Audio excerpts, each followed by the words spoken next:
மூன்றாவது நாளாக கூடுவாஞ்சேரி பகுதியில் செவிலியர்கள் போராட்டத்தில் ஈடுபட்டுள்ளனர். இது தொடர்பான முழுமையான விவரங்களோடு எமது செய்தியாளர் சாலமன் இணைப்பில் இருக்கிறார்.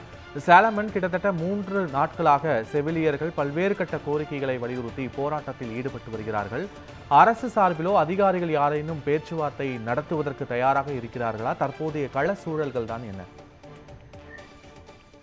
நிச்சயமாக பட்டனாவன் நேற்று அமைச்சரிடம் பேச்சுவார்த்தை நடத்திய நிலையில் அந்த பேச்சுவார்த்தையிலும் இரண்டாவது முறையாக தோல்வி அடைந்த நிலையில போராட்டத்தில் ஈடுபட்டிருந்தவர்களை நேற்று தனியார் மண்டபத்தில் காலை கைது செய்து போலீசார் அடைத்து வைத்திருந்தனர். இந்த நிலையில நேற்று இரவு போலீசார் சொந்த ஊர்களுக்கு செல்வதற்காக இங்கு கைது செய்து வைக்கப்பட்டிருந்த செவிலியர்களுக்கு பேருந்துகள் ஏற்பாடு செய்யப்பட்டிருந்த நிலையில தங்களுடைய போராட்டம் இன்னும் வலுப்பெறும் எனவும் தங்களுடைய போராட்டத்தை கைவிட விருப்பமில்லை எனவும் தெரிவித்திருந்தனர்.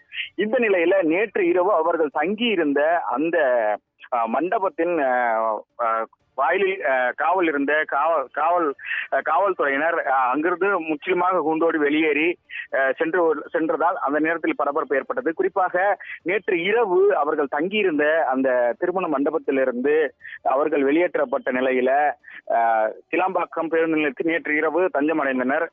இந்த நிலையில் தற்பொழுது இந்த கூடுவாஞ்சேரி பகுதியில் உள்ள ஆரம்ப சுகாதார நிலையத்தில் தற்பொழுது அந்த போராட்டமானது 3வது நாளாக தொடங்கப்பட்டிருக்கிறது. குறிப்பாக கடந்த 2 கட்ட வேலைகள் போராட்டம் நடத்தி தங்களுக்கான சம ஊதியம், சம வேலை, அதே போன்று மகப்பேறு விடுப்பு ஆகியவை இதுவரையில் தமிழக அரசு செவி கொடுத்து கேட்காத நிலையில் தற்பொழுது இந்த போராட்டமானது வெடித்திருக்கிறது.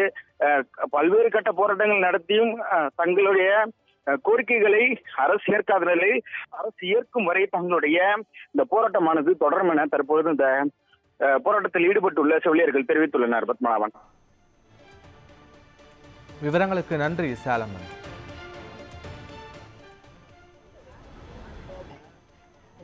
நீங்க